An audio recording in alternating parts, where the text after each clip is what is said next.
사실 전 세계 유명 대학은 많습니다. 그런데 1096년에 설립된 영국 옥스퍼드 대학교는 그 의미가 조금 남다릅니다. 영국 내에서 옥스퍼드 대학교가 끼치는 영향력은 가히 절대적인데 총 28명의 영국 총리를 배출했고 1955년 취임한 앤서니 이든부터 현재까지 13명 총리 중 2명을 제외하고 전부 옥스퍼드 출신이죠.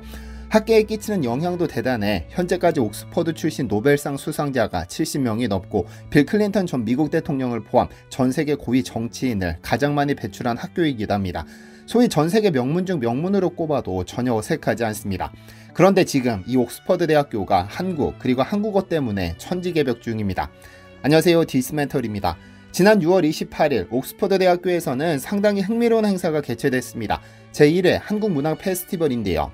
이 행사는 단순히 우리 문학을 옥스퍼드 대학교에 소개하는 수준이 아니라 한국학 교재로 선정해 영어, 독일어, 프랑스어 등 다양한 언어로 번역, 교내 모든 도서관에 비치됩니다. 앞으로 1, 2년 뒤면 옥스퍼드 대학교의 모든 학생이 이 책을 읽을 수 있게 되는데요. 이번 행사에서 선정된 도서는 언젠가 우리가 같은 별을 바라본다면 이라는 작품입니다. 이 책은 일제강점기 위안부 문제를 다룬 작품으로 작가는 고국을 떠나 70년 만에 필리핀의 한 작은 섬에서 발견된 순이 할머니의 젊은 시절을 담았습니다. 그런데 이 책을 쓴 작가가 우리에게 아주 익숙한 배우 차인표입니다. 1997년 어느 날 그는 위안부로 끌려간 지 55년 만에 고국에 돌아와 가족과 재회하는 훈할머니 소식을 TV 뉴스로 접하고 연민과 분노, 서운함이 가슴을 꽉 채우는 느낌을 받았죠. 만약 그 할머니가 일본군에게 끌려가지 않았다면 그녀는 평범한 일상의 행복을 누리며 결혼도 하고 자녀도 낳아 엄마가 되는 행복도 누렸을 겁니다. 하지만 비극적인 시대에 태어난 그녀는 억지와 무력에 의해 희생당하고 말았죠. 그래서 그는 우리나라가 일본의 주권을 빼앗긴 채 가난하고 핍박받던 시절을 맨몸으로 버텨낸 우리 어머니의 어머니, 아버지의 아버지들의 이야기를 남기고자 집필을 시작했습니다. 사실 이번에 알게 된 사실이지만 차인표 작가는 언젠가 우리가 같은 별을 바라본다면을 비롯해 오늘예보, 인어사냥까지 3권의 장편소설을 쓴 유명 작가입니다. TV에서 안 보이시길래 궁금했었는데 그간 책을 쓰시느라 바쁘셨던 듯합니다.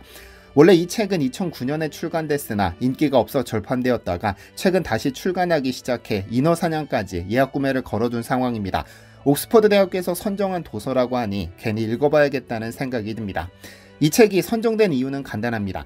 2009년 출판한 잘가요 언덕을 개정 복간한 이 책은 인기가 없어 2018년 절판됐었는데 위 행사를 기획한 옥스퍼드 대학교 아시아 중동학부 조지은 교수가 난민 등 세계 각국의 문제를 공감하려는 시각이 필요하다. 유럽 청소년들에게 소개하고 싶었다며 옥스퍼드 대학교 교재로 사용하기로 결정되어 다시 출간됐습니다. 이 책은 위안부 문제를 담고 있지만 러시아 우크라이나 전쟁, 이스라엘 전쟁 등등 전 세계 곳곳에서 총성이 울리는 지금 용서와 연대라는 화두를 던졌죠. 조지은 교수는 한 언론과의 인터뷰에서 자극적인 스토리와 치열한 복수로 끝나는 작품들과 달리 엄마별이 필요한 이들에게 따뜻한 공감과 연대를 호소하는 이야기가 문학적 울림을 준다고 했죠. 차인표 작가는 옥스퍼드 대학교를 직접 방문해 작품에 대한 강연을 했고 앞으로 매년 같은 행사를 개최해 한국 문학 그리고 한국 작가들이 전 세계로 소개될 예정입니다. 그런데 올해 초에는 옥스퍼드대에서 더 놀라운 소식이 전해졌습니다. 1096년 설립 이래 최초로 한국어와 한국 문화 전반을 다루는 교양 강좌 한류 아카데미를 개설했으니까요. 지난 2월 4일 옥스퍼드대에서는 제1회 영국 한류 아카데미 프로그램 입학식이 열렸는데 이 과정은 10주 과정으로 메타버스 플랫폼을 통해 한국 가요는 물론 한국 드라마, 음식, 영화 등을 다루고 선덕여왕, 세종대왕 등의 한국 역사와 인물, 그리고 각 지역의 사투리, 존댓말과 반말 등 한국어의 특성도 전부 다뤘습니다. 그런데 이 과정에 지원한 사람들의 면면이 특이합니다.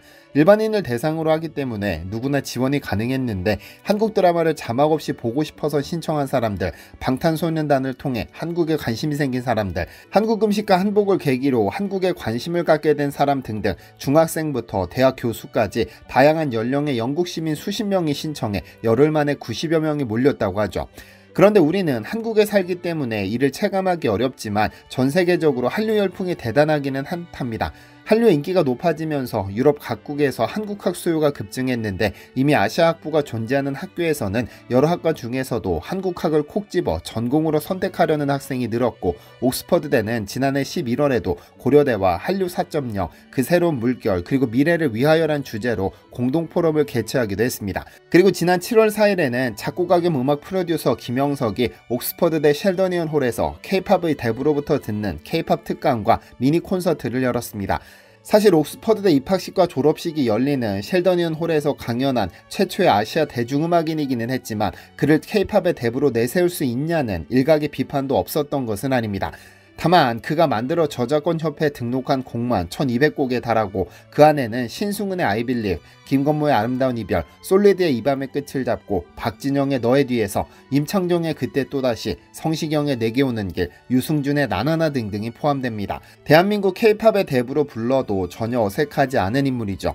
강연은 위 제1회 한국문학 페스티벌을 주도한 조지은 교수와 문답 형식으로 K-팝의 과거와 현재, 미래를 이야기했는데 그는 K-팝은 음원의 등장으로 음악 시장이 붕괴하면서 시작된 특이한 현상으로 위기를 기회로 만든 것이라며 K-팝은 다양한 문화와 언어를 포용하면서 진화하고 있다고 했죠. 그 자리에서 김영석은 옥스퍼드 선언을 발표했는데 옥스퍼드대 연구팀의 한국어 언어 교육에 그가 창작한 1400여 곡의 사용을 허락한 겁니다. 그리고 그가 조지은 교수와 손잡고 만든 한글 학습 노래 가나다송을 최초로 공개하기도 했죠. 최근 전 세계 각국에서 한국어 학습자가 급격히 늘어난 점을 고려해 쉽게 한글을 배울 수 있도록 노래를 만든 겁니다. 어릴 적 우리가 ABCD 하며 부르던 알파벳송을 목표로 만든 곡인데 꽤 중독성이 있습니다. 멜론, 지니, 벅스, 폴로, 바이브 등 국내 음악 서비스는 물론이고 스포티파이, 애플뮤직, 유튜브 등에서도 감상할 수 있으니 한번 들어보시고 주변 외국인들에게 추천해 주는 것도 우리가 할 수 있는 작은 실천이 아닐까 합니다. 어쩌면 앞으로 외국 어린이들이 가나다 노래를 부르는 모습을 볼 수도 있을 것 같습니다. 사실 옥스퍼드대 그리고 영국에서 한국 바람이 부는 것은 조지은 교수의 부채질 덕분입니다. 옥스퍼드대 아시아 중동학과 교수이기도 한 그녀는 옥스퍼드 영어사전의 한국어 컨설턴트이자 한류 아카데미를 기획하고 또 운영했습니다. 그리고 제1회 한국문학 페스티벌 역시 그녀가 소속된 연구팀이 주최했죠. 물론 그녀 혼자의 힘으로 이 거대한 바람을 일으킨 것이 아니라 옥스퍼드대가 한국에 대한 세계적인 관심을 캐치하고 그녀에게 도움을 요청한 덕분입니다. 그런데 조만간 옥스퍼드대에는 또 한 번 놀라운 일이 펼쳐질 예정입니다. 왜냐하면 올 10월부터 교내 외국어 교육기관인 랭귀지 센터에 12번째 외국어로 한국어가 채택됐으니까요. 그리고 이 센터에서 사용될 한국어 교재를 조지은 교수가 집필 중입니다. 랭귀지 센터는 옥스퍼드대 학생과 교직원, 일반인의 학문, 비즈니스 외국어 능력 향상을 위한 곳으로 매년 수천 명이 어학을 외우는 곳인데 그간 프랑스어, 독일어, 스페인어 등 유럽 국가 언어 8개와 일본어, 중국어, 아랍어까지 11개를 가르쳤으나 이제 한국어를 포함시켜 12개로 늘렸습니다. 옥스퍼드대뿐 아니라 지금 영국 전역에서 한국어 열풍이 대단한데 배우는 연령대가 낮아지고 있다는 것이 고무적입니다. 사실 영국인들이 다른 외국어를 배운다는 것은 쉽게 상상할 수 없습니다. 왜냐면 이미 세계 공용어인 영어를 모국어로 쓰고 있어 굳이 다른 외국어를 배울 필요성을 느끼지 못하니까요. 공교육 과정에는 프랑스어, 독일어 등 유럽 주요 국가 언어를 정규 과목으로 채택하고 있지만 2000년 영국 중등교육과정 평가시험에서 프랑스어를 선택한 학생 수가 30만 명이었으나 2021년 약 13만 명 수준으로 독일어는 약 14만 명에서 4만 명가량으로 급격히 하락했습니다. 영어가 세계 공용어이기도 하고 최근 인공지능이 발전하면서 번역 프로그램이 쏟아지다 보니 굳이 외국어 공부를 할 필요성을 느끼지 못한 것이죠. 그런데 지금 영국 초중고교에서 방과 후에 한국어를 가르치는 학교들이 늘고 있습니다. 정규 과목이 아닌 방과 후에 한국어를 가르치는 것인데 이는 교육당국이 필요하다고 느껴서가 아니라 학생들이 자발적으로 개설을 요청했기 때문입니다. 2022년 45개에서 2023년에는 68개로 늘었다고 하죠. 조 교수에 따르면 현재 한국어는 영국 MZ세대들에게 판타지 언어로 불린다고 합니다. 한국어가 가진 독특함과 세련됨이 그들에게는 판타지처럼 느껴지는 겁니다. 그래서 조 교수는 궁금해서 한국어를 공부하는 영국인 130명을 인터뷰했는데 그 결과가 놀랍습니다. 그들 중 상당수는 K-팝을 포함한 한류의 영향을 받았지만 또 그에 버금가는 상당수가 친구들이 하니까라며 분위기에 휩쓸려 배우는 중이니까요. 정리하자면 이미 한국어는 영국 MZ세대들의 대세 언어가 되었고 한류를 즐기지 않아도 배우는 이들이 생겨났으며 이런 현상을 눈여겨본 옥스퍼드대가 심도 있게 한국어 그리고 한국을 교육과정에 편입시키고 있죠. 영국인 기자 출신 다니엘 튜더라는 작가가 있습니다. 그는 최근 마지막 왕국이라는 소설을 출간했는데 그 소설의 주인공이 고종의 아들이자 순종의 이복동생인 의친왕 이강입니다. 이복 여동생 덕혜옹주는 소설 및 영화로도 잘 알려져 있지만 의친왕은 우리 역사에서 좀처럼 조명되지 않았던 인물이죠. 한국인이 아닌 영국인이 역사적으로 잘 조명하지 않았던 인물을 주인공으로 소설을 쓴다는 것, 그리고 이 책을 집필하기 위해 5년간 다큐멘터리, 도서, 자료 등을 가리지 않고 섭렵했다는 점은 상당히 놀랍습니다. 우리나라 작가가 쓴 위안부 소설이 영국에서 필수 도서가 되고 영국인 작가가 조선의 마지막 왕과 독립운동 이야기를 다룬다는 점이 상당히 흥미롭습니다. 시청해주셔서 감사합니다. 디시멘터리에서는 여러분의 제보를 기다립니다. 제 채널에서 다뤘으면 좋겠는 뉴스 또는 널리 알려졌으면 하는 영상은 디시멘터리 네이버.com으로 보내주시면 소중히 제작하겠습니다. 시청해주셔서 감사합니다.